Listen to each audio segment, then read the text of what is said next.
आदिल जी, आपका इंदौर में और हमारे विश्व संवाद केंद्र मालवा देवी अहिल्या विश्वविद्यालय के मंच पर स्वागत। परिचय वैसे आदिल जी का यहाँ पर एवी चलाकर दे दिया गया है। जियो पॉलिटिक्स जिसे कहते हैं भू राजनीति, यानी कि वो राजनीति जो देश के अंदर से ज़्यादा देश के बाहर कार्य करती है, देशों के बीच में कार्य करती है, जो विभिन्न शक्ति केंद्रों के बीच में काम करती है वैश्विक, लेकिन फिर भी हम पर भी प्रभाव डालती है। वो जो राजनीति है अपने आप में काफ़ी जटिल विषय है। तो सबसे पहले शुरुआत में आदि भाई, चूँकि हमारे ऑडियंस में बड़ा वर्ग कॉलेज के युवा बच्चे भी हैं, तो मैं चाहूँगा जरा जियो पॉलिटिक्स क्या है, इसकी तरफ किस दृष्टि से देखना चाहिए, वो थोड़ा सा संक्षेप में बताएं, फिर हम आगे बातचीत करते हैं। पहले तो सर सब जो अतिथि यहाँ पर बैठे हैं सबका नमन, और आपका भी जो आपने मेरे को इस पवित्र मंच में बुलाया। नर्मदा जी का नाम अब क्या बोल सकते हैं उसके आगे। आपने बड़ा एक सिंपल सा सवाल पूछा, ये जियो पॉलिटिक्स भू राजनीति होती क्या है। हम सब इंसान हैं, हम सब एक चीज़ के लिए काम करते हैं, अपने भले के लिए, अपने बच्चों के भले के लिए, अपने परिवार के भले के लिए। इसको अगर आप देश के हित में देखेंगे तो वो राष्ट्रीय हित कहा जाता है। अब ये राष्ट्रीय हित आपका भी होता है और दूसरे का भी होता है, आपके दुश्मन का भी राष्ट्रीय हित होता है, आपके दोस्तों का भी राष्ट्रीय हित होता है। हर देश जो इस दुनिया में है उसका राष्ट्रीय हित होता है। तो हर देश अपने राष्ट्रीय हित के तौर पे काम करता है। कई बारी वो काम आप बोल सकते हैं आपके लिए अच्छे हो सकते हैं, कई बारी वो काम आपके लिए गलत हो सकते हैं। अब मैं इसमें एक छोटा सा उदाहरण दूंगा। पाकिस्तान है, वो अपने राष्ट्रीय हित के लिए यहां पर दहशतगर्दी करता है। हम सब मानते हैं इस चीज को। उसका राष्ट्रीय हित क्या है कि वो आपसे मुंह पे लड़ नहीं सकता। छोटा देश है, छोटी फौज है, उसको पता है मार खाएगा, तो वो आपसे ऐसी जगह पे लड़ता है जहां पर आप फंस जाते हो। ठीक है जी, वो उसका राष्ट्रीय हित है। आपका राष्ट्रीय हित क्या रहेगा कि उसको रोकना और उस पर ऐसा दंड डालना कि वो दोबारा करने से पहले सोचे कि भाई अगर मैं ये चीज करूंगा तो मेरे ऊपर क्या होगा। अब ऐसे ही चीजें आप देखेंगे अमेरिका के साथ भी की जाती हैं, ब्रिटेन के साथ भी की जाती है, यूरोप में किसी भी देश का देखें आप, वहां से करी जाती है, ऑस्ट्रेलिया, बांग्लादेश। हर देश का अपना एक राष्ट्रीय हित होता है और वो उसका जो खेल होता है उसको बड़े सिंपली आप बोल सकते हैं कि भू राजनीति या जियो पॉलिटिक्स का नाम दिया जाता है। जी बहुत बढ़िया। यही आदि जी की खासियत है कि वो एक जटिल विषय को भी आसान शब्दों में रख पाते हैं। बातचीत और आगे बढ़ाने के पहले एक छोटी सी सूचना और दे दूं जो महत्वपूर्ण है। आदि जी इंदौर में रहे हुए हैं और वो मुझसे छावनी और जीपीओ की भाषा में बात कर पाते हैं, तो वेल वर्स्ड विद इंदौर। मेरी पैदाइश इस शहर की है और तो मैं इनके पिताजी फौज में थे और वो कई जगहों पर रहे, उसमें से महू भी थे। अभी जब जियो पॉलिटिक्स की बात करें आदि जी, तो एक चीज़ देखने में आती है कि पिछले कुछ वर्षों में जियो पॉलिटिक्स हमारे यहाँ भी, हमारे समाज में भी थोड़ा ज़्यादा इसका जिक्र होने लगा, इस पर बातचीत होने लगी। कभी कभी मुझे लगता है कि शायद और कुछ हो ना हो, ट्रम्प का एक योगदान तो है कि उसने जियो पॉलिटिक्स घर घर पहुँचा दिया। तो इसलिए हम बातचीत की शुरुआत ट्रम्प से ही कर लेते हैं। ये क्या कर रहे हैं भैया, ये व्हाट इज अप टू, वो चाहते क्या हैं? देखिए, मैं आपको 2-4 मिनट के अंदर थोड़ा सा इतिहास बताता हूं। अमेरिका का क्या इतिहास है। अमेरिका बना था 1700 और 1800 के बीच में। 1776 4 जुलाई को अमेरिका का बोलते हैं कि बनाया गया था, और इसने भी अपनी लड़ाई लड़ी थी किसी से, अंग्रेजों से ही लड़ी थी। ब्रिटिशर्स से लड़के उन्होंने अपने आप को एक देश बनाया। अमेरिका, क्योंकि अगर आप एक और भू राजनीति समझने के लिए कभी भी आपके दिमाग में कोई सवाल हो तो मैं एक ही सबसे रिक्वेस्ट करूंगा, बड़ों से, छोटों से, बच्चों से, सबसे, कि एक मैप खोल के देखिए, देखिए किस देश के बारे में आप काम बात कर रहे हैं, वो देश कहां पर है और आप कहां पर बैठे हो, और उसके बीच में क्या कुछ बनता है क्या, आपको समझ में आ जाएगा क्या चक्कर है। क्योंकि जो भूगोल होता है दुनिया का, वो एक देश की अस्तित्व, एक देश का भविष्य, सब वही डिसाइड करता है, उसी के ऊपर होता है पूरा। अमेरिका कहां बैठा है दुनिया की दूसरी तरफ, उसके जो बॉर्डर है वो, उसमें छोटे छोटे देश हैं, कोई इतना बड़ा नहीं है, दोनों तरफ से समंदर है, और जो उसके दुश्मन हैं वो करोड़ों, मतलब लाखों किलोमीटर दूर बैठे हैं उससे। तो उसके पास एक सबसे बड़ी चीज क्या है कि वो अंदर से बड़ा सेफ है, उसको कोई इतना खतरा नहीं है कि कल को कोई उसके बॉर्डर में घुस जाए। अब आज ऐसी हालत हो रखी है, वहां पर भी घुस रहे हैं लोग, बट वो अमेरिका की गलती है, वो किसी और की गलती नहीं है। तो अमेरिका का जो आप देखेंगे, इसका जो ये जब बढ़ा, ये कब बढ़ा, ये बढ़ा पहले और दूसरे विश्व युद्ध के समय पे। और पहला और दूसरा विश्व युद्ध कहां हुआ था? यूरोप में। तो यूरोप पूरा तहस नहस हो गया, तो अमेरिका एक बचा था, उसकी वो बढ़ गया ऊपर। और आप सबको ये जान के हैरानी होगी, उस दूसरे विश्व युद्ध में जो उनके राष्ट्रपति थे, उन्होंने ब्रिटिश राष्ट्रपति को बोला था कि भारत को छोड़ो। और ये कब बोला था, आपको जान के ये हैरानी होगी, 1940 में। एक्चुअली 1935 से उनको ये बोल रहे थे कि तुम भारत को छोड़ दो। उस समय से तो अमेरिका का एक आपके ऊपर नजर बहुत समय से है, वो जानते हैं आप कौन हो।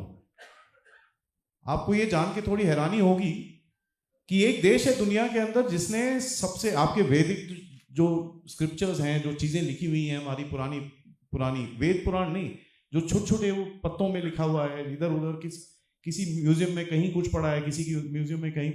आपको पता है कौन सा देश है वो जो लेके जाता है आपसे? और अभी से नहीं, वो 1960 से लेके जा रहा है। ये तो अभी जो सरकार है, इन्होंने बोला कि कुछ बाहर नहीं जाएगा। वो लोग क्या बोलते थे, आपको ये रखना नहीं आता, ये आप हमको दे दो, हम अपने पास अच्छे से रखेंगे। आपकी है बट हमको दे दो। उसके ऊपर रिसर्च कर रहे हैं वो लोग, हम लोग नहीं कर रहे।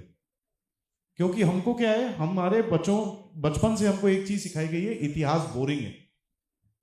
वो लोग नहीं सोचते। आप उनकी डिफेंस की वेबसाइट पे जाएंगे तो आपको चाहे सही या गलत, मैं आपको ये हैरानी होगी ये जान के, उसमें महाभारत का समय लिखा हुआ है। महाभारत का समय अमेरिका की डिफेंस वेबसाइट में क्या कर रहा है, और हमारे देश में अभी भी उसके ऊपर झगड़े होते हैं। सही है? हमारे बच्चों को तो कभी आप बोलो कि यार ये तो असली कहानी है, ये तो हुआ था, बोलते नहीं नहीं ऐसा नहीं है। क्यों? क्योंकि उनका इतिहास ही हमने सिखाया है ना। अमेरिका को हमसे क्या प्रॉब्लम है? आप एक दुनिया में इस समय पे 4 बड़ी शक्तियां हैं। एक है अमेरिका, दूसरा है रूस, तीसरा है चाइना, और चौथा है भारत। अमेरिका बहुत बड़ा हुआ, और आप कोल्ड वॉर का समय जानते हैं, 1990 तक अमेरिका और रूस के बीच में झगड़ा होता था। हम लोगों को यह कहा जाता है कि हम नॉन अलाइंड थे। नॉन अलाइंड नहीं थे जी, हम सोवियत यूनियन के साथ में थे। जो 1971 की एक लड़ाई हुई थी, अभी मैं किसी से पूछूं तो सब बोलेंगे बांग्लादेश अलग करने के लिए हुई थी। जी नहीं, वो उसका एक बाय प्रोडक्ट था। जब आप लकड़ी जलाते हैं तो कोयला मिलता है आपको, उसका बाय प्रोडक्ट है। 1971 की लड़ाई छेड़ी गई थी आपके साथ, ताकि जो आप सोवियत यूनियन को बंगाल की खाड़ी में लेके आने की बात कर रहे थे वो ना हो। क्योंकि ये एक ऐसी जगह है जहां पर अमेरिका का बड़ा एक इंटरेस्ट है, और मैं आपको बताऊंगा क्यों। 1971 की लड़ाई आपके साथ 1965 में, अगर आप देखेंगे इस लड़ाई में, किसने आपकी जो शास्त्री जी के साथ बात करी थी, कहां पर गए थे वो? ताशकंद। ताशकंद कहां पर था जी? सोवियत यूनियन के अंदर। तो अगर आपको कोई कहे कि हम नॉन अलाइंड थे, तो ये चीज बिल्कुल नहीं है। आज हम नॉन अलाइंड हैं। उस समय आपको ये जान के हैरानी होगी, 1970, 80 और 90 के दशक में आप सोवियत यूनियन को खाना देते थे और वो आपको मिग फाइटर जेट भेजते थे। कितने लोगों को ये चीज पता है? 2-4 लोग। ठीक है, तो हमको ये समझना होगा हमारी किस जगह पे जगह थी। और ये क्यों था? क्योंकि अमेरिका ने पाकिस्तान को चुना। पाकिस्तान किसने बनाया? ये भी उन्हीं लोगों ने बनाया। क्यों? क्योंकि उनको सोवियत यूनियन से लड़ना था। क्योंकि उनका बस था कि अगर कम्युनिज्म जो है वो अगर इस जगह पे पहुंच गया तो पूरा एशिया इनके हाथ से चला जाएगा। तो उन्होंने एक पाकिस्तान बनाया रोकने के लिए। और पाकिस्तान बेसिकली जिसको बोलते थे रेंटियर स्टेट, मतलब भाड़े का टट्टू, माफ करिएगा, ठीक है, भाड़े का है वो। तो जो पैसे देता है उसके लिए नाचता है वो। ये बनाया गया था इसके लिए। आज 4 बड़ी शक्तियों में अगर आप देखेंगे, अमेरिका का युद्ध चल रहा है रशिया के साथ यूक्रेन के अंदर। जी, यूक्रेन के अंदर 3 साल हो गए हैं जी लड़ रहे हैं। चाइना के साथ उनका जो ताइवान का युद्ध है, वहां पर साउथ चाइना सी में काफी जमावड़ा लगा रहता है, काफी न्यूज आती है। आपको बोलते हैं लड़ो उनके साथ। आपकी 2 बारी लड़ाई हो चुकी है। 1962 का जो 1962 का जो युद्ध था वो भी अमेरिका ने दिलवाया था आपके अगेंस्ट में। और आपके साथ 2 छोटे छोटे खड़े कर रखे हैं पाकिस्तान, एक इस तरफ है एक इस तरफ है, और दोनों में अमेरिका का हाथ है। ये क्यों है? क्योंकि अमेरिका का जो वर्चस्व था 1990 के बाद, इतनी जंगें लड़ी उन्होंने, उसमें पैसे खर्चे हुए, और आज उनके पास पैसे नहीं।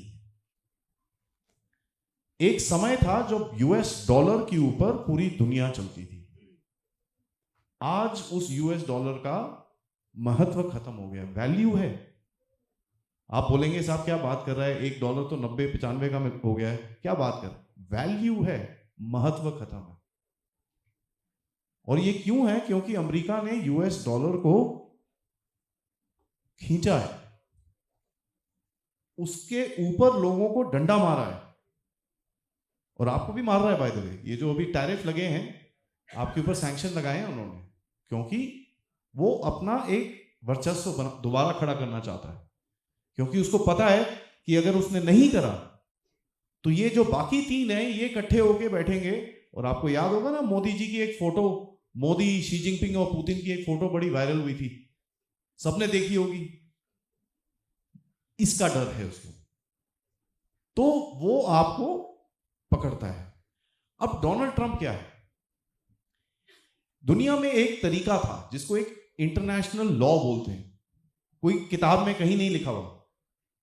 और वो इंटरनेशनल लॉ क्या था? जो ये बड़ी बड़ी ताकतें हैं जो बोलती हैं ये करेक्ट है तो वो करेक्ट है, चाहे हमारे लिए वो गलत हो, अगर उनके लिए सही है तो वो सही हो जाता था।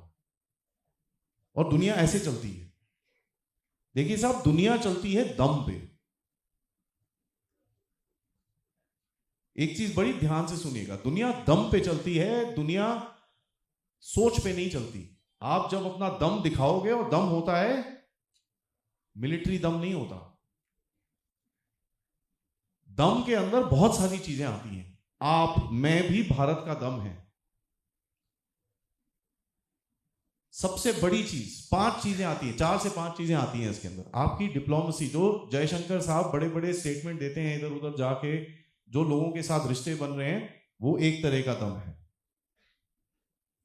उसके बाद आपने एक चीज सुनी होगी, अभी पाकिस्तान में कोई टेररिस्ट है, वो चलता फिरता मर जाता है, अज्ञात वीर है जी, वो एक दूसरे तरह का दम है, उसको इंटेलिजेंस बोलते हैं। दिल्ली का ब्लास्ट होना था 3000 kg RDX के साथ। कितने के साथ हुआ? 40 लोग मरे। लेकिन 3000 के साथ होता तो क्या होता? अभी आप देखिए, राजस्थान के नगौर के रीजन, नगौर के शहर में जो रेड पड़ी है, कितने हजार kg वहां से अमोनियम नाइट्रेट मिला है? किसी को आइडिया है? 10,000। अब आप सोचिए, दिल्ली के ब्लास्ट में, जिसमें आपको और मुझे बहुत सारा गुस्सा चढ़ा, 40 किलो था सिर्फ वो। सिर्फ 40 किलो। आप सोचिए उसके बाद 10,000 kg से क्या है। ये गेम क्या होती है? इंटेलिजेंस की। ये इंटेलिजेंस अंदर भी होती है, जहां पर आईबी जैसी एक संस्था है जो काम करती है, और बाहर होती है जो इसमें रॉ जैसे लोग, अजीत दोवल साहब और काफी सारे बड़े लोग हैं, वो काम करते हैं। तीसरी चीज तो डिप्लोमेसी हो गया, इंटेलिजेंस हो गया। तीसरा भाग होता है आपकी मिलिट्री पावर का।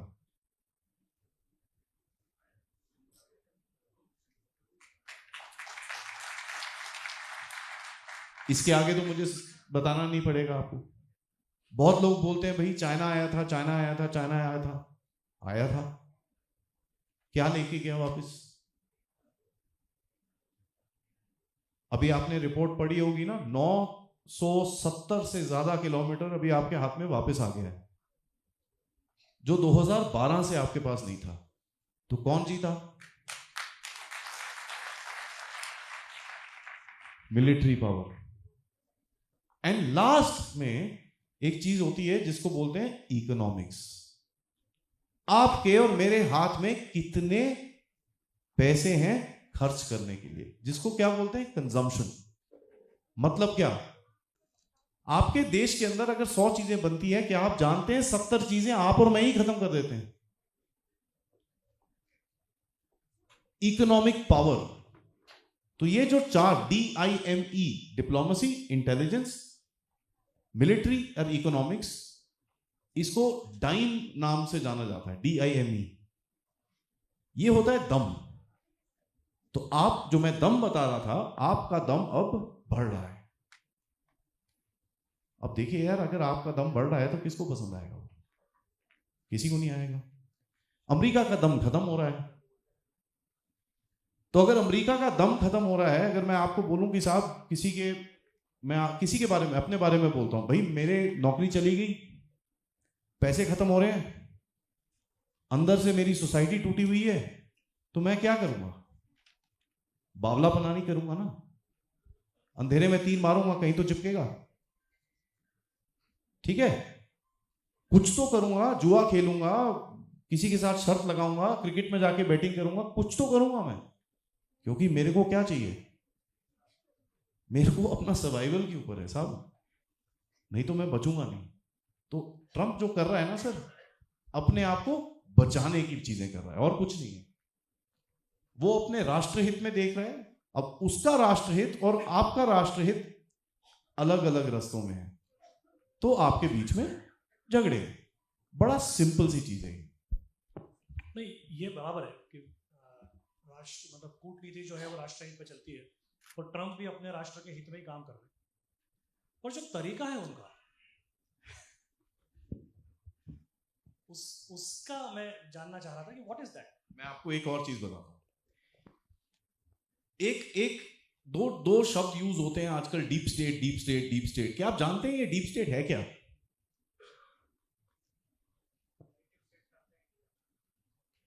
एक भाग। मैं आप सबसे एक सवाल पूछता हूं। अंग्रेजों ने हमको लूटा जी, लूटा। कितना अमाउंट? कई लोगों ने बोला भाई $40 ट्रिलियन है, $50 ट्रिलियन है। मेरा अमाउंट जो मैं बोलता हूं 70 से 72 ट्रिलियन डॉलर 1945 के हिसाब से। अब उसमें कितने जीरो हैं वो, उसमें मैं ही कंफ्यूज हो जाऊंगा, तो छोड़ दीजिए उसको। हमारी जो टोटल इकोनॉमी है आज $5 ट्रिलियन की है, और मैं बोल रहा हूं अंग्रेजों ने आपसे $70 ट्रिलियन चोरी करा है। 70। ठीक है, वो गया कहां?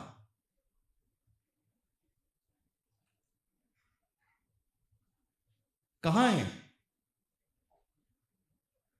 कौन है वो लोग जिसके पास ये $70 ट्रिलियन है सर? कौन है? Ultimately European. सर अगर ब्रिटिशर्स और यूरोपियन के पास होता तो आज अभी आपके तो हाल बेहाल है उनके। मोदी साहब के सामने आके हाथ जोड़ के नहीं खड़ी होती वो पिछले हफ्ते में। कौन, कहां है वो पैसा?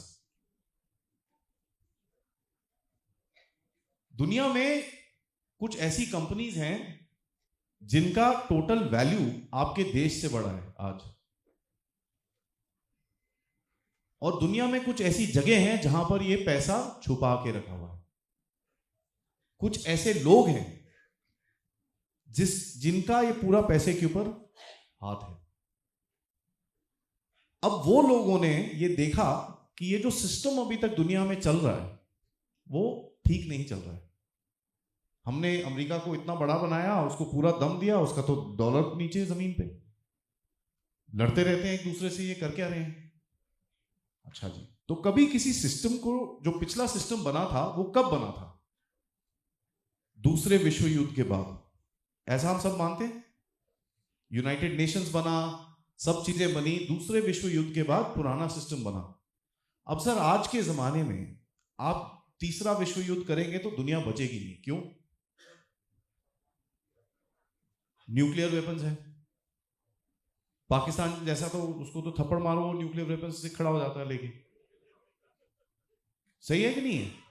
आपको उसको बताना पड़ा, भाई साहब दोबारा मत करना, नहीं तो न्यूक्लियर वेपन भी नहीं देखेंगे हम। तो न्यूक्लियर वेपन्स है। आज अगर लड़ाई हुई उस स्केल में तो न्यूक्लियर वेपन चल जाएंगे। न्यूक्लियर वेपन चलेंगे तो ना दुनिया बचेगी ना कोई बचेगा, कोई नहीं बचने वाला। आपको ये जान के हैरानी होगी, आज भारत और पाकिस्तान के बीच में अगर न्यूक्लियर युद्ध होता है दुनिया खत्म हो जाएगी उससे।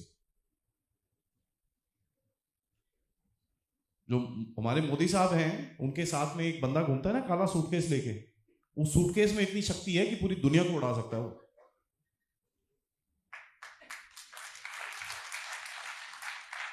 ठीक है, तो ये नहीं कर सकते आप, तो क्या करोगे? केओस। जब भी आपको चीज कोई चेंज करनी है उसको भसड़ डाल दो उसके अंदर। भसड़ डालने से क्या होता है? जितनी पुरानी चीजें हैं सब टूट जाती हैं और आप नई चीज को लेके आ सकते हो। तो ये जो ट्रंप साहब हैं सर, इनको लाया गया है ये भसड़ बनाने के लिए।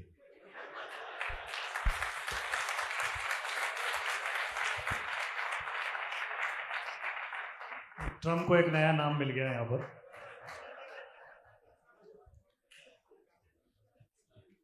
एक अंतिम बात और यूएस के बारे में कर लें। इनफैक्ट दो चीजें जुड़ी, कुछ तो आपने टच किया डॉलर को, तो एक मैं चाहूंगा कि थोड़ा सा डी डॉलराइजेशन की जो प्रक्रिया चल रही है,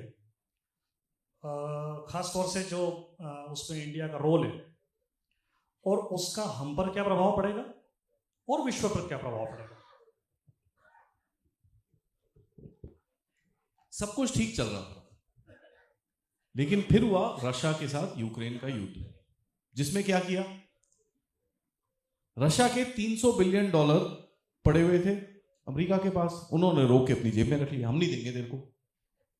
गुंडागर्दी, समझ रहे हैं आप? फ्रीज कर दिए। फ्रीज कर दिए। अब ये तो गुंडागर्दी है यार। तो दुनिया में आप जैसे देशों ने बोला यार कल को मेरे साथ हो गया तो मैं क्या करूंगा? साहब आपके फॉरेन एक्सचेंज रिजर्व्स, जो फॉरेक्स रिजर्व जिसको बोलते हैं, आज $709.4 बिलियन पे है। आज सुबह का फिगर है। ठीक है जी। अब सोचिए, मैं आपको ये बोलूं कि उसमें से $200 बिलियन अमेरिका के पास पड़े हुए हैं, तो आपका पहला सवाल क्या रहेगा? साहब अगर उसने बंद कर दिया मैं क्या करूंगा? तो वो ऐसे काम करना उन्होंने शुरू करा। तो लोगों ने बोला यार ये ठीक नहीं है भाई, हमको डॉलर से कोई बैर नहीं, लेकिन डॉलर को पकड़ के रखने वालों से बैर है। बिकॉज ये तो कुछ भी करेंगे यार, ये तो पागल हो रखे हैं।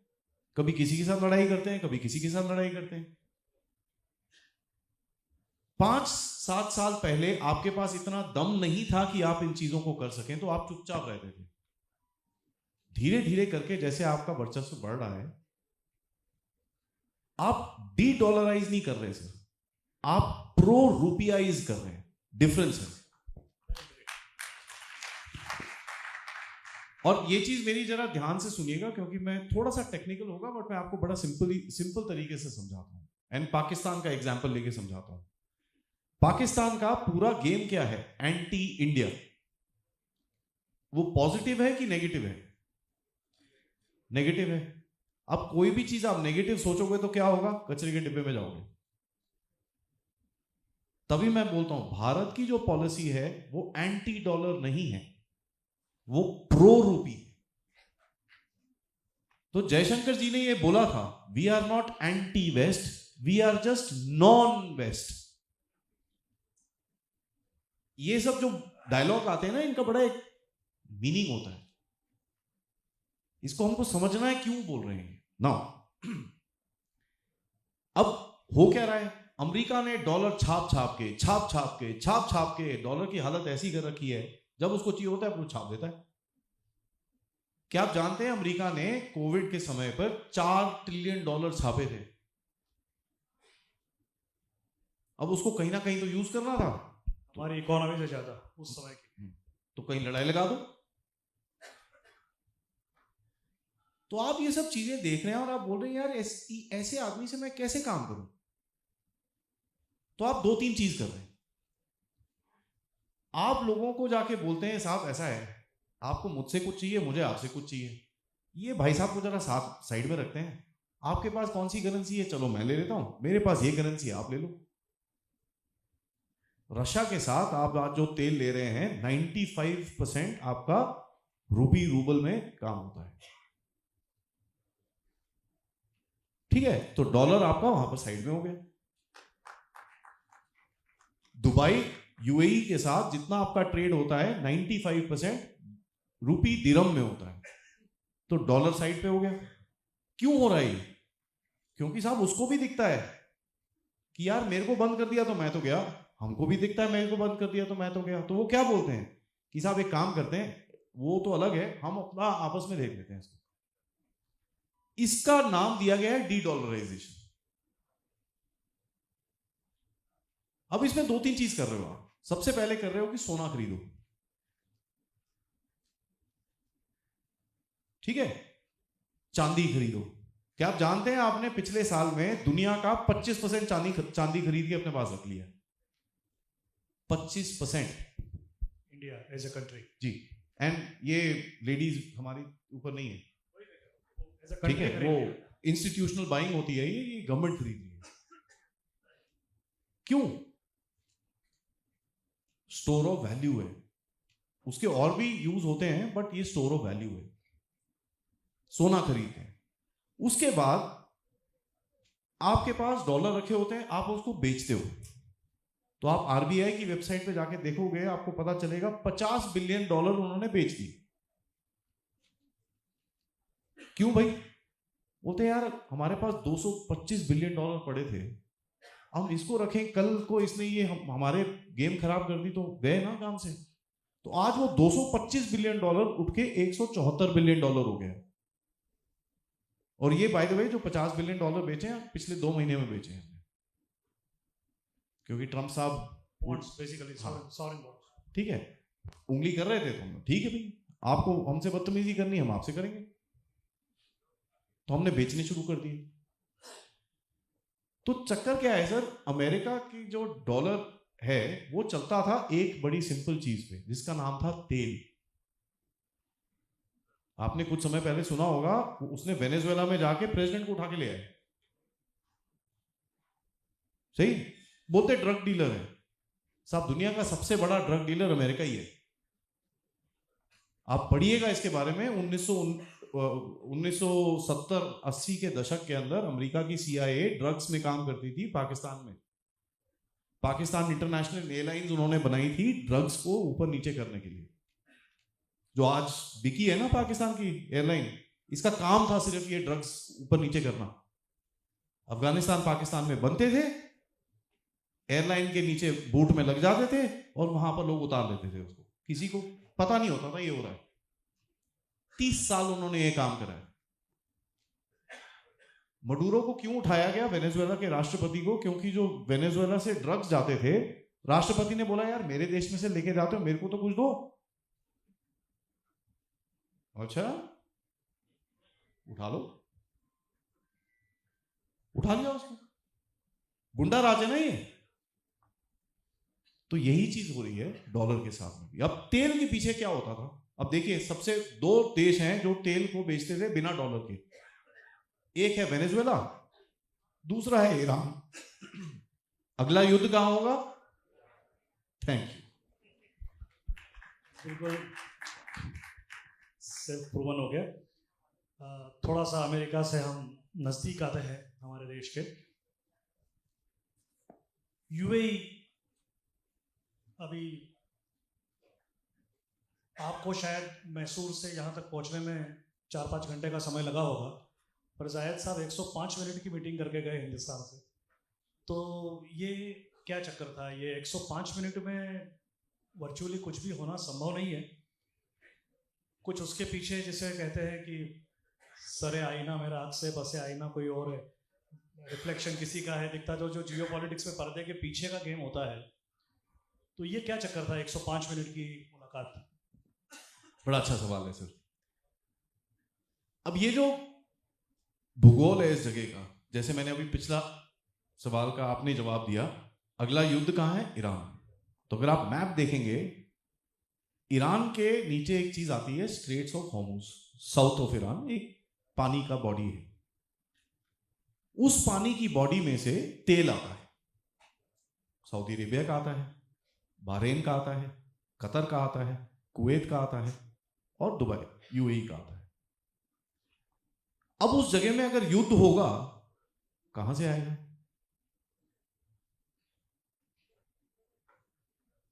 हम बड़े खुश होते हैं ना युद्ध देख के।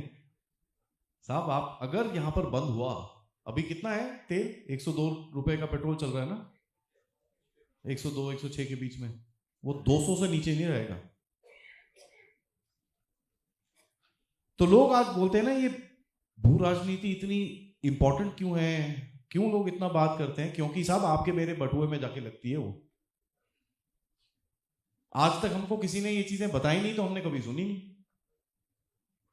अगर यहां पर युद्ध हुआ और यहां पर तेल बंद हुआ, तो पेट्रोल का लीटर 200 रुपए जाएगा सीधा, अगर आपकी गवर्नमेंट सोती रही। अब ये लोग भी थोड़े बदमाश हैं, खेल जाते हैं। ठीक है, मैं सही में बोल रहा हूं। किसी ने सोचा था, आप में से किसी ने सोचा था कि भाई आप रशिया से तेल लेके यूरोप को बेचोगे? मुझे बता दीजिए यार, किसी ने सोचा हो तो चलेगा। मैं आपको पहना देता हूं, फिर मजाक कर रहा हूं। कभी सोचा था कि रशिया से तेल लेकर आप यूक्रेन को बेच दोगे? अबे भाई साहब, उससे लड़ रहा है तू।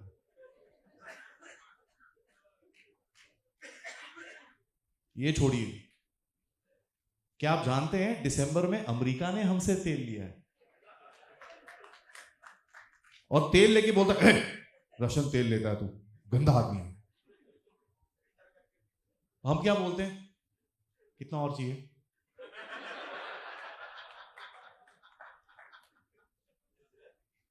भाई साहब, ये हो रहा है हमारे देश में आज, तभी वो जलते हैं आपसे। ठीक है, तो ये समझिएगा। यूएई पे आते हैं। अब तो ये जो जगह है, अगर यहां पर कुछ हुआ तो, यूएई तो इतना सा है ना, छोटा सा। अगर आप देखेंगे, उसको बोलते हैं the thumb of Arabia. Arabia के 2 थम्ब्स हैं, एक यूएई है और एक कतर है। दोनों अगर आप मैप पे देखेंगे तो ऐसा लगता है, ऐसे करके बस इतना सा है, छोटा सा। वो देखता है यार, यहां पर तो गड़बड़ हो जाएगी, मैं खाना कहां से लाऊंगा? कौन है जिसके पास खाना है? कौन है जिसके पास से वो आराम से चीजें कर सकता है? चाइना के पास जाएगा, अमेरिका ने मारना है उसको वहीं पर ही। और कहां जाएगा? पाकिस्तान के पास जाएगा। उसका पजामे का नाड़ा नहीं है उसके पास वहां पर। यार जिस दिन वो एक सुई बना ले, वो काफी रहेगा। कहां जाएगा वो? तो आपके पास आया मोदी जी, साहब थोड़ा कुछ हो जाए तो बचा लेना। इस दरमियान एक अभी रिसेंटली खबर आई है कि यूएई राफेल खरीद रहा है। तो वो क्या हमारी एयरफोर्स बी टीम कहलाएगी? क्या होगा? बिकॉज उनको तो कोई उड़ाना तो आएगा नहीं। देखिए साहब, हमारे फौज के बारे में बहुत कुछ बोला जाता है, देखो जहाज नहीं खरीदते, जहाज, बिकॉज इनकी ना टेस्टिंग इतनी जबरदस्त होती है। और आपको दिख रहा होगा कि टेस्टिंग क्यों करते हैं। 22 मिनट में देश तोड़ना,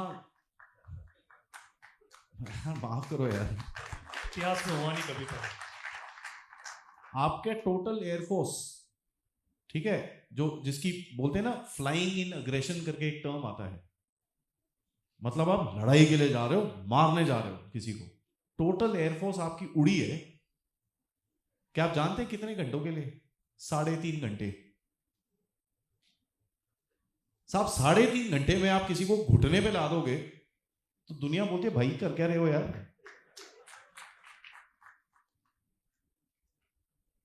तो जब वो लोग आपको देखते हैं कि इसने क्या खरीदा, राफेल, लाओ भाई।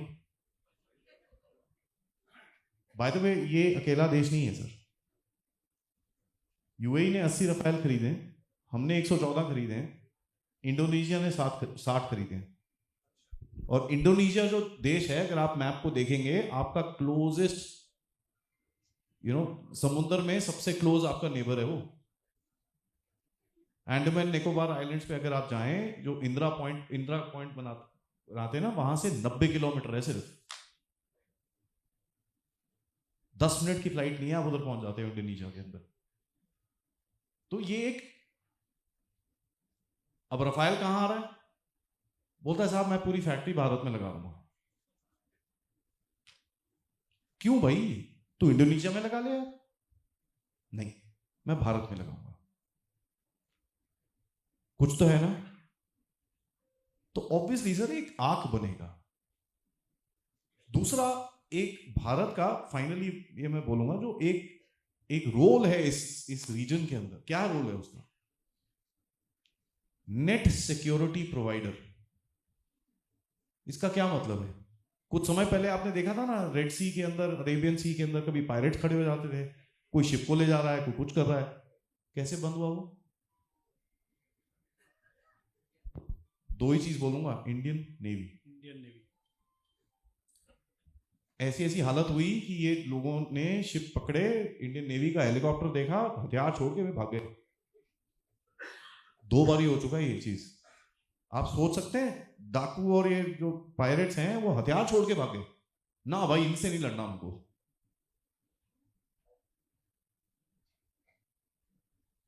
तो अगर आप नेट सिक्योरिटी प्रोवाइडर होंगे, इस रीजन के कई देश होंगे जो बोलेंगे साहब आप क्या कर रहे हो, हमको साथ में कराओ। आप ये बना रहे हो, ठीक है।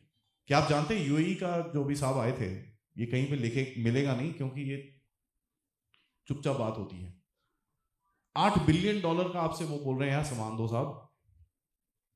आपने पाकिस्तान का एक ड्रोन नहीं घुसने दिया अपने देश के अंदर, मेरे को दे दो यार, मैं तो इतना सा देश हूं। आपका जितना जम्मू नहीं है उससे भी छोटा हूं मैं तो सर, मेरे को दो।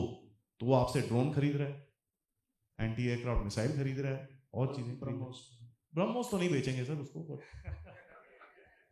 ब्रह्मोस के लिए ना उसको थोड़ा सा खड़े होकर उठक बैठक करनी पड़ेगी। अभी जो जिसका चर्चा मदर ऑफ ऑल डील्स के नाम से हुआ, तो एक परिदृश्य यह है, एक तरफ ये बात होती है कि जो कुछ जियोपॉलिटिक्स में हो रहा है उसमें बिगेस्ट लूजर यूरोप है, और दूसरा परिदृश्य यह है कि आज हम यूरोप के साथ बहुत बड़ी डील कर रहे हैं। तो ये थोड़ा कॉन्ट्राडिक्टरी नहीं होता आपस में? Why are we relying on Europe? Europe अगर लूजर आप उसको बोलते हैं, उसका एक ही रीजन है, उसको बोलते हैं डी इंडस्ट्रियलाइजेशन। मतलब क्या? जितनी फैक्ट्रियां थी सब बंद कर दिया आपने। क्यों भाई? पोल्यूशन होता है। अरे पोल्यूशन हो तो कुछ करो, उसको ठीक करो ना।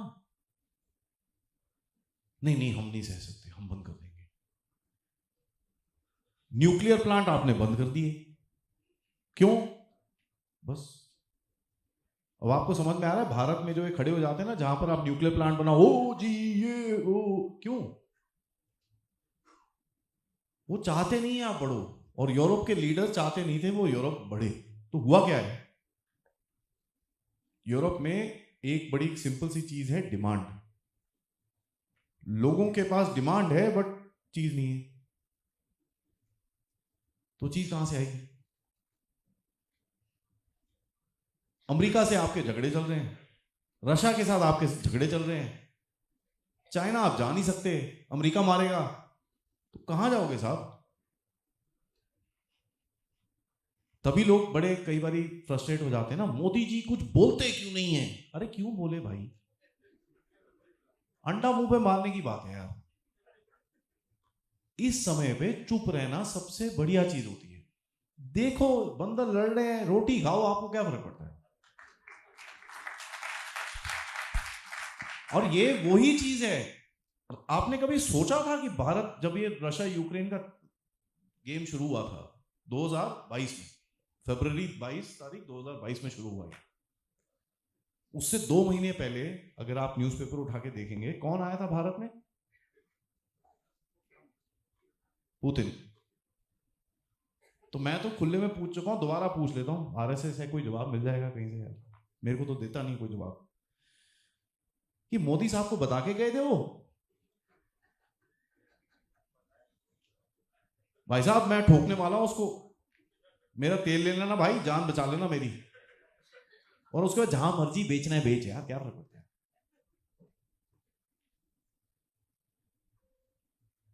हुआ ऐसा ही ना, युद्ध शुरू हुआ, बीच में खड़े होके पता चला हम रशिया से तेल लेना शुरू हो गए। हम भी यार रशिया से तेल, वो घूम घाम के कहां से घूम के आता है वो, बट वो भी सस्ता पड़ रहा था, और आपने इतना खरीदा, इतना खरीदा, इतना खरीदा, आपके पास 6 महीने का तेल तो देश में ही पड़ा है। बेचारा ट्रम्प गलत क्या बोल रहा है फिर? वो उसका राष्ट्रहित है, ये मेरा राष्ट्रहित है। अब मैं आपको एक फिगर बताता हूं। अक्टूबर से दिसंबर के बीच में अमेरिका ने 117 बिलियन डॉलर का रिफाइंड ऑयल बेचा, मतलब पेट्रोल डीजल, ठीक है जी। क्या आप जानते हैं आपने कितना बेचा? 72 बिलियन डॉलर का। वो नंबर 1 था, आप नंबर 2 थे। साहब आपके पास तो तेल ही नहीं है भाई, आपके पास तेल ही नहीं है, कहां से? आपके पास दुनिया की दूसरी बड़ी रिफाइनिंग कैपेसिटी है। इसका मतलब क्या? इंडस्ट्री है। 8 मिलियन बैरल मतलब 80 लाख बैरल चाइना कर सकता है दिन का। आप 6 मिलियन मतलब 60 लाख बैरल दिन के आप बना लेते हो। आपका कंजम्पशन है करीब 4.2 से 4.5 के बीच में। बाकी का क्या? बेचो। I hope I answered your question. एक अंतिम प्रश्न मैं लेता हूं, फिर 1-2 क्वेश्चन श्रोताओं से ले लेंगे। जब जियोपॉलिटिक्स की बात होती है तो कई बार ये सुनने में आता है कि पार्टियां आती जाती रहती है, लेकिन जो फॉरेन पॉलिसी रहती है वो मोटा मोटा सेम रहती है, उसमें बहुत आधारभूत परिवर्तन नहीं होते हैं। और दूसरी ओर हम देखते हैं कि आज हमारे यहाँ मोदी जी हैं, जयशंकर हैं, तो व्यक्ति का भी फर्क तो पड़ता है। तो ये दोनों चीज़ों का क्या समीकरण बनता है? That is one part of the question. Second is कि इस पिछले 8-10 साल के हमारे जियोपॉलिटिक्स जिस तरह से हमारे यहाँ से खेला गया है, तो क्या अब हम एक वर्ल्ड पावर बन चुके हैं? दूसरा सवाल पहले लेता हूं सर। देखिए, वर्ल्ड पावर आप अपने आप को डिक्लेयर नहीं करेंगे।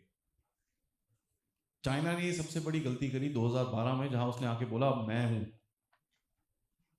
जहां आप बोलोगे ये चीज, सब पीछे पड़ेंगे आपके उतारने के लिए। देखिए, इस दुनिया में जितने भी देश हैं ना, वो कुएं के डड्डू हैं। सबको दिखता है बस मैं इतना ही हूं और मैं चैंपियन हूं यहाँ पे। अब असली में क्या है? केकड़े हैं, एक दूसरे को नीचे खींचते हैं। सो वर्ल्ड पावर सर, दुनिया को बोलना पड़ेगा कि आप वर्ल्ड पावर हो, ठीक है? तो आपने बोला मदर ऑफ ऑल डील्स, तो अगर मदर ऑफ ऑल डील्स किसी देश के साथ हो रही है तो वो क्या है?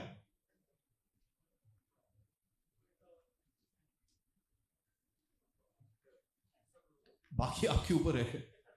कई चीजों में आप वर्ल्ड पावर हैं ऑलरेडी, जहां आप बोल सकते हैं कि भैया we are the leaders in this, ये हम लोग एकदम आगे हैं। कई चीजों में अभी भी स्कोप है। आपका इंफ्रास्ट्रक्चर के अंदर, रोड्स के अंदर, सिविक सेंस के अंदर, कचरा फेंकते हैं हम लोग, ये करते हैं। आपकी टूरिज्म इंडस्ट्री इतनी ज्यादा, आपको क्या आप जानते हैं कि भाई जो लंदन के अंदर टूरिस्ट और यूके के अंदर टूरिस्ट ज्यादा जाते हैं आपके पूरे देश से। तो हमारे अंदर बहुत खामियां हैं और वो चीजें टाइम लगेंगी ठीक होते होते। एक देश का एक पूरा रोल होता है, वो धीरे धीरे धीरे धीरे धीरे धीरे करके ऊपर जाते हैं। जितना आप जल्दी ऊपर जाएंगे उतनी जल्दी नीचे भी आएंगे, ये चीज याद कर लीजिएगा। 400 साल का एक साइकिल रहता है। जब एक देश ऐसे करके ऊपर जाता है, एकदम पीक पे पहुंचता है, फिर वो नीचे आना शुरू हो जाता है, फिर एकदम गड्ढे में जाता है। और आप हिस्ट्री में देखिएगा, 400 साल का ये पूरा साइकिल है, आपकी अपनी हिस्ट्री वैसी है। 400 साल में गड्ढे में, फिर आप ऊपर जाएंगे, और आज आप ऊपर जा रहे हो। ठीक है, तो वर्ल्ड पावर सर, अगर आप किसी इंटेलेक्चुअल, वो जो लिखने वाले लोग होते हैं, ये इनसे पूछो, no no no, India is not there yet. World power एक सोच है, और जिस तरह से दुनिया आपको देखती है वो आपको बताता है कि आप वर्ल्ड पावर हैं कि नहीं। अगर अमेरिका के राष्ट्रपति सो के उठ के 4:30 बजे बिना चाय पिए आपके बारे में ट्वीट कर रहे हैं, तो आप सोच लीजिए आप कौन है।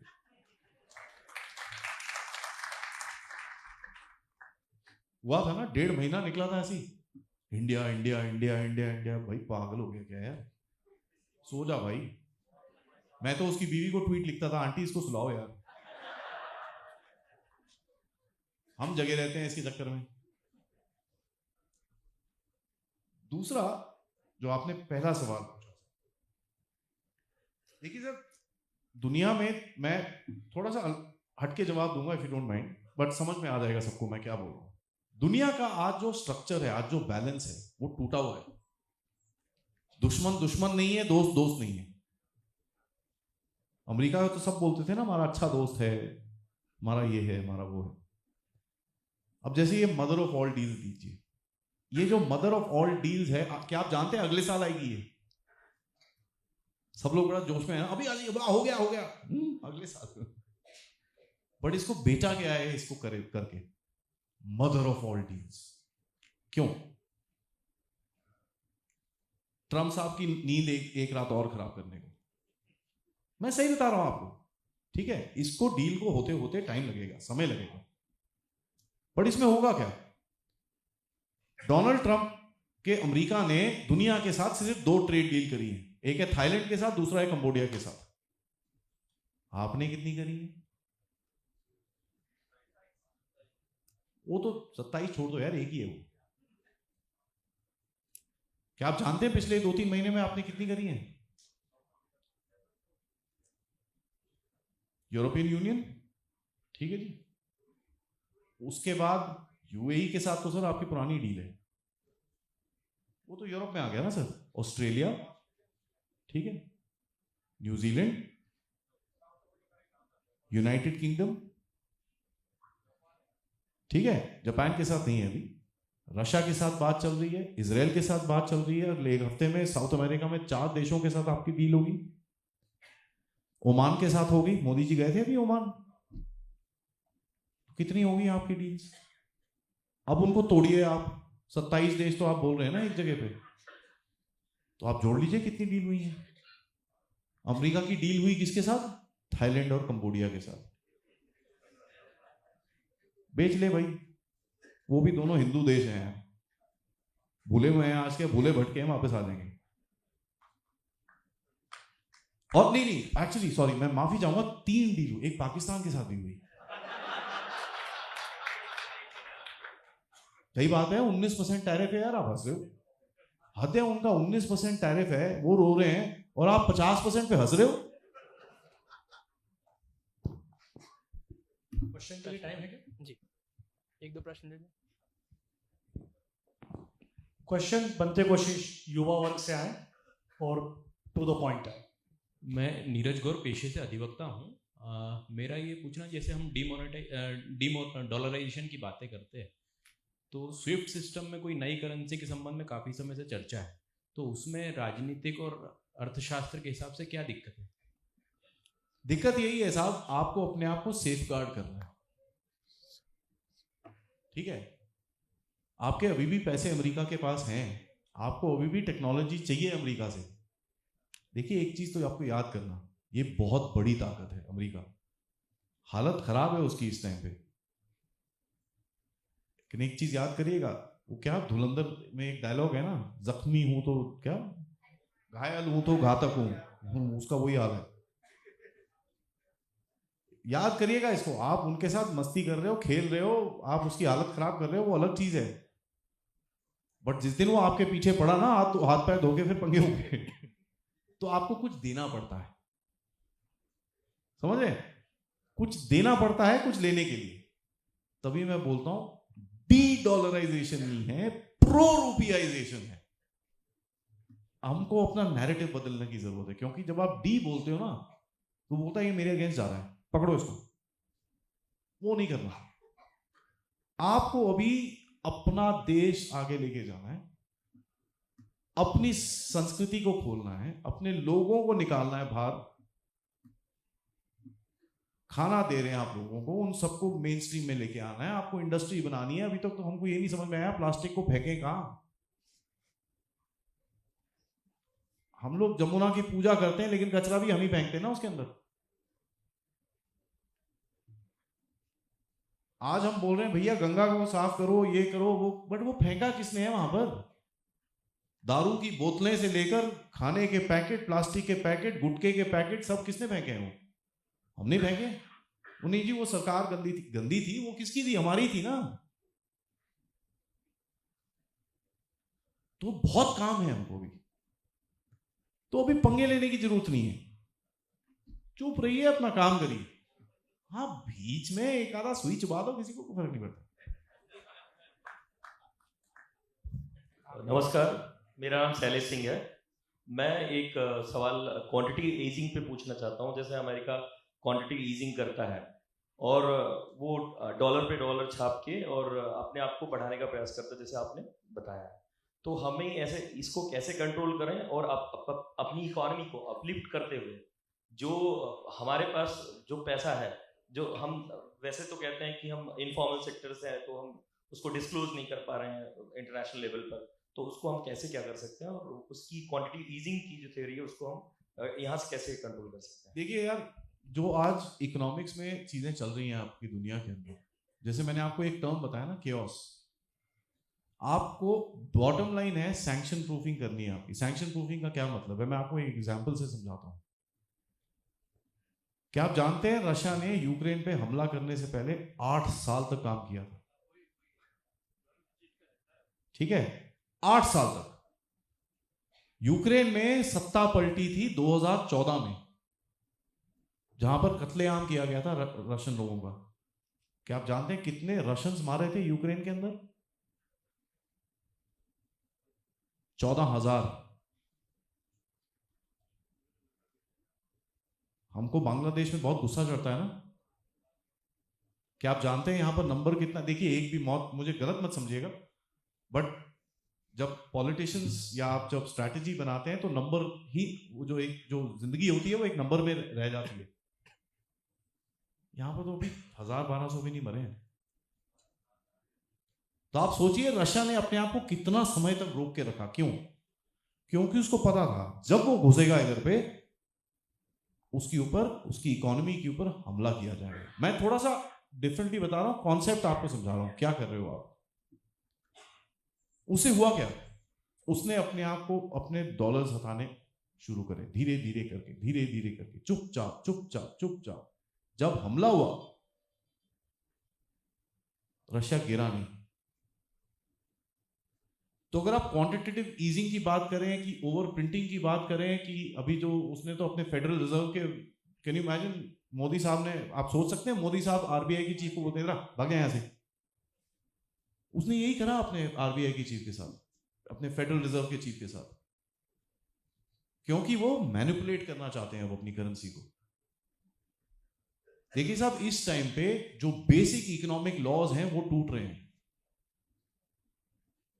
क्यों टूट रहे हैं? क्योंकि जो जियोपॉलिटिक्स है और जो सप्लाई चेन्स हैं, जिस तरह से आप चीजें लेते हैं, जिस तरह से आप चीजें बेचते हैं, वो सारे रूल टूटे हुए हैं। तो अमेरिका कोशिश क्या करता है? प्रिंटिंग करके कोशिश क्या करता है? मैं खर्चा करूंगा लेकिन इंटरेस्ट बाकी दुनिया देगी। क्या आप जानते हैं वो जो ये जो 7, 8, 10 जंगें इन्होंने लड़ी हैं, उसके पैसे हम देते थे, डायरेक्टली नहीं। बट क्योंकि हम डॉलर को यूज करते थे, हम उनको पैसे देते थे उस चक्कर में। तो आपको धीरे धीरे करके उसका जो इफेक्ट है उसको कम करना है, और ये बहुत बहुत डेंजरस चीज है करने में। इसमें आप क्या कर रहे हो? सेफ गार्डिंग कर रहे हो, सोना ले रहे हो, चांदी ले रहे हो, लोगों के साथ ट्रेड डील कर रहे हो, लोगों के साथ आप यूपीआई को बढ़ा रहे हो। क्या आप जानते हैं सबसे बड़ा देश जिसने अभी यूपीआई अडॉप्ट करा है कौन सा है? जापान। ठीक है, तो अपना आपको आगे करना है, और वो जो मर्जी करे वहां पर हमको भी समझ में नहीं आएगा, क्योंकि वो डेस्परेट सिचुएशन के अंदर है, मरता क्या ना करता हालत है उसकी। तो अगर वो उस हालत में है, वो जो मर्जी करेगा, आपको अपने ऊपर जो इम्पैक्ट आता है उसको कम करना है, और वही काम अभी चल रहा है। हेलो सर, मेरा नाम ऋषित है। मेरा थोड़ा सीरियस सा क्वेश्चन है। आपने ईरान के बारे में मेंशन तो किया था, पर बहुत छोटा सा मेंशन था। सवाल ये है कि अगर कल को ईरान की रिजीम अगर खत्म हो जाती है खोमेनी की, तो क्या उसके ऊपर उससे भारत को कितना इफेक्ट हो सकता है? नुकसान होगा, फायदा होगा? क्योंकि बांग्लादेश में तो इन्होंने जो करना था कर दिया। देखिए, ओवरऑल जब आप किसी भी चीज को देखते हैं, 6 महीने के अंदर जियोपॉलिटिक्स में कभी भी आप फाइनल रिजल्ट मत देखिएगा। मालदीव्स के साथ क्या हुआ था? इंडिया आउट, जीता उस पे ही वो। उसके बाद मोदी जी के सामने हाथ जोड़ के खड़ा हुआ। 6-8 महीने लगे, सॉफ्टवेयर अपडेट हुआ,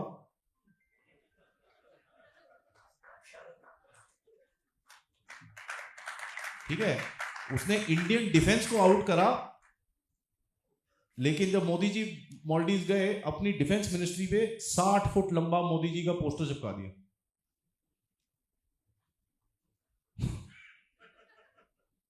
वो देखे तो मैं भी दंग हो गया था, यार ये क्या है। ईरान में जो देखिए, अगर ईरान टूटा और ये रिजीम जो अभी मुल्ला की रिजीम है उधर पे जो बैठे हुए हैं, वो आपके काफी क्लोज हैं। आप तेल तो ले नहीं पाते वहां से, बट आपसे वो चाबहार पोर्ट से आप ऊपर जा सकते हो, ये सब कर सकते हो। बट एक चीज याद करेगा, और ये हमेशा से मैं बोलता हूं, कई लोग बोलते हैं अगर ये मुल्ला चले गए और अमेरिका वाला आ गया तो यहाँ पर कोई हमको नहीं सुनेगा, वो हमारे अगेंस्ट हो जाए। ऐसा नहीं होता। यही चीज लोगों ने बोली थी अफगानिस्तान के मामले में। जब अफगानिस्तान में तालिबान आए, सबने बोला वो हो गया हमारा काम। हुआ क्या? मैं पर्सनली बता रहा हूं, तालिबान वाले मुझे फोन करके बोलते, सर अब कब आ रहे हो सर? सर आ जाओ सर, पूरी सिक्योरिटी है सर, आपको मंदिर लेके जाएंगे, हम आपको गुरुद्वारा लेके जाएंगे, हम आपको आरती दिखाएंगे वहां पर। सर कोई नहीं टूटा सर, प्लीज, हम ऐसा कोई काम नहीं कर रहे। हाँ वो हैं कुछ लोग, बट सर हम नहीं कर रहे सर, आप आओ इधर पे। 6 महीने हो गए मेरे को, हर 1.5 हफ्ते में वहां से मेरे को फोन आता है, अरे सर वीजा छोड़ो, तो आप आओ तो सही, हमारे खर्चे पे आओ। क्यों? उनको पता है साहब, भारत के साथ अगर वो नहीं रहेंगे, बचेंगे नहीं। किसके बाद? पाकिस्तान के तल्ले में बैठेंगे वो। एक चीज याद करिएगा, जब भी आप जब बोलते हैं ना स्कूल में मॉनिटर बनाते थे ना बच्चों को, तो सबसे बदमाश बच्चे को जब आप मॉनिटर बना देते हो ना, तो भैया ये तो ठीक है। तो ईरान भी कुछ ऐसे ही होगा, बिकॉज ज्योग्राफी के हिसाब से, भूगोल के हिसाब से ईरान आपका इतने पास है, थोड़ा टाइम आपके अगेंस्ट जाएगा, बट घूम फिर के वो वापस आपके पास आएगा। क्यों? कल को आज वो आपको तेल नहीं बेच रहा, आपके पास चाबहार का पोर्ट यूज कर रहे हो आप, करेक्ट? कल को लेट से ये मुल्ला चले जाते हैं और अमेरिका वाले आ जाते हैं, ठीक है, उसको भी तो तेल बेचना है किसी को। किसको बेचेगा? चाइना को। फिर तोड़ा क्यों? दूसरा, अमेरिका आपको बोल रहा है कि भैया आप रशिया से तेल मत लो, सही है, हम बोल रहे भैया कहां से ले फिर? नहीं, अभी अब वेनेजुएला पे देखो, जब वेनेजुएला का पूरा ये गेम हुआ था, मैंने अपने चैनल पे बोला था 1 महीना ठहर जाइए, आप तेल लेंगे वेनेजुएला से। अंबानी साहब बैठे हुए हैं वहां पर बात कर रहे हैं। कल रात को मोदी जी का फोन आया, किसका? वेनेजुएला की कल की प्रेसिडेंट का, जी तेल कब ले रहे हो आप हमसे? जो ज्योग्राफिकल रियलिटीज होती हैं और ट्रेड रियलिटीज होती हैं वो कहीं ना कहीं वापस रीसेट होती है। तो चाहे अमेरिका का वहां पर बंदा आ जाए, 6-8 महीने में वो वापस सीधा आएगा। क्योंकि इस रीजन में आप देखिए, मैं मजाक में बोलता हूँ, बुरा मत मानिएगा, बट हम इस पूरे रीजन के गुंडे हैं। कई बारी गुंडे से भी पंगे लेते हैं यार लोग, उसमें कोई गलत तो नहीं है ना। बांग्लादेश बैठा है वहां पर, अब छोटा सा है, ठीक है, करता रहे, पर जब मार पड़ेगी उसको, और पड़ेगी, बता रहा हूं मैं आपको, लिख के ले लीजिएगा मुझे, और जिस दिन मार पड़ेगी उस दिन आप मुझे प्लीज याद करिएगा।